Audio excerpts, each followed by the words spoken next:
Hey, friends, it's great to be back with you again. I pray that things are going well for you and that you're surviving all the difficulties and finding the grace to be patient in those long lines that sometimes arise when we have to go shopping.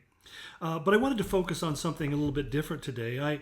I noticed in my news feed that there was a video that was put out by the Israeli actress Gail Gadot. I think that's her name. I've never watched any of her work. I now understand that she was in the star in the new Superwoman movie that came out too long ago. She's quite famous in Israel. They're very, very proud of her. She's one of their own homegrown products. But she, I think in an effort, well-intended effort to try to rubbing my nose and spreading the virus, in a well-intended effort to kind of encourage people, she made a Instagram video of herself singing the song I Imagine by John Lennon. And what she did was she spliced in a number of her celebrity friends to sing a portion of the song together and made this whole montage or collage of different people singing Imagine.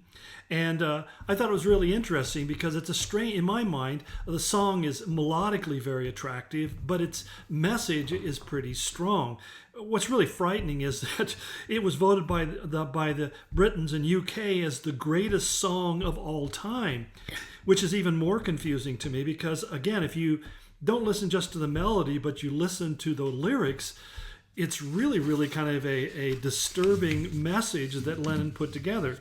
I mean, I got to admit, I've had trouble with any Lennon song, because especially this one, because when he wrote it, he was a multimillionaire living in an exclusive apartment in New York City, addicted to heroin.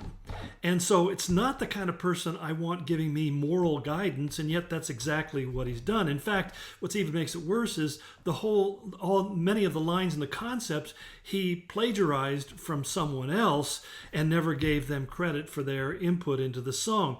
But listen to some of the things that the song says. It says, imagine there's no heaven. That's the opening line. Let's imagine that there's no heaven, no hell below us. Above us, there's only sky. In other words, what you see is all you get. There's nothing but the material universe. He says, imagine all the people living for today. In other words, all that people do is live to satisfy and make themselves happy today. And then he says, imagine there's no countries. Where do we get our concept of no borders, right? Wouldn't that be great if we just got rid of borders now? Suddenly, borders have become fashionable all over the world.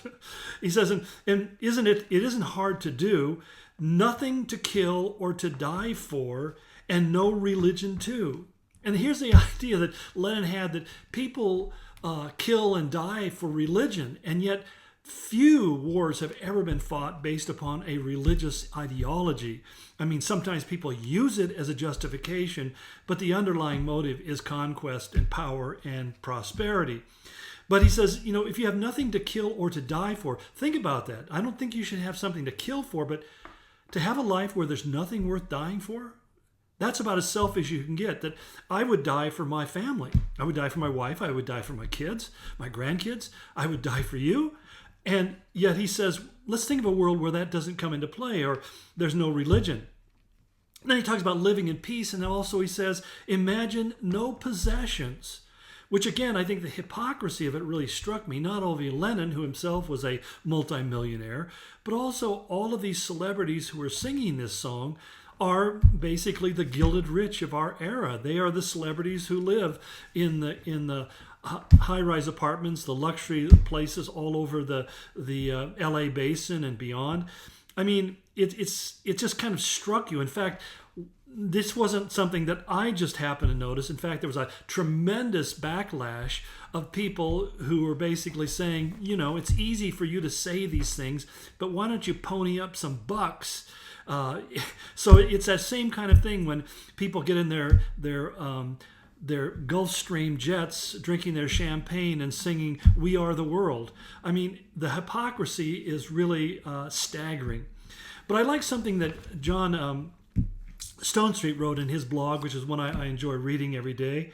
He says, but how could such a world how could such a world, one where there's no higher power in control, in other words, no God, where there is no life beyond death, this is all there is, and which nothing outside of us exists to ground human dignity or morality, and where history is an unguided accident headed nowhere.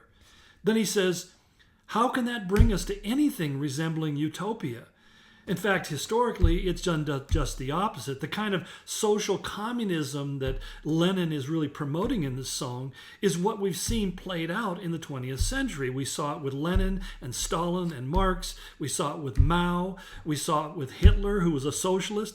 In other words, what we found is that there are 200 million people who perished under these men's regime, and that's just those one we know of, because they didn't believe in other things. They imagined a one world government where they were in control, and it was anything but utopia. It was hell. It's funny, it was, Wurmbrandt notes how that Lenin said that he justified his harsh means by saying you have to break a few eggs to make an omelet, which he's famous for saying. And that's the sad thing, because the the eggs that were being broken to make an omelet for him were literally the lives, the heads, the families of the people that he was oppressing. But he goes on to say, he says, Stonestreet again, he says, in such a world without ultimate standards of right and wrong, what makes so-called brotherhood of man or life in peace any better than one of greed or survival of the fittest? And then he asks a very interesting question. In fact, in such a world, why would a virus be any less valuable than a human? I mean, this is the kind of logical inconsistency that many of these dreamers live with. And that's why Lenin says, well, you may call me a dreamer. And I'm saying, yes, I call you a dreamer, but the dreamer in the worst sense of the word. I mean, it was Isaiah who, speaking to Israel in his day, said, all day long I have held out my hands to an obstinate people who walk in ways not good, pursuing their own imaginations. In other words, they put aside the law of God, the truth of God, the righteousness of God, the word of God. They put that aside, and they basically said, I'm just going to make up my own concept of what's right and wrong or good and evil all on my own. To that, we find Paul responded by saying this was in essence their sin, because that when they knew God, they glorified him not as God, neither were they thankful, but became vain in their imaginations, and their foolish heart was darkened. Which reminds me of just one more passage. Let me look it up real quick here in the book of Jeremiah, where Jeremiah opens up his indictment against the nation of Israel and their sins. And he says to them in chapter 2, he says, this is the sin of Judah. For my people have committed two evils. They have forsaken me, the fountain of living water, and to hew out for themselves cisterns, broken cisterns that can hold no water. And then further on in the chapter, he says, your own wickedness will correct you, and your apostasies will reprove you. Know therefore and see that it is an evil and bitter thing for you to forsake the Lord your God. You know, I know that God allows pandemics to happen, and it's terrible the way that people have to suffer. Even the church has to suffer.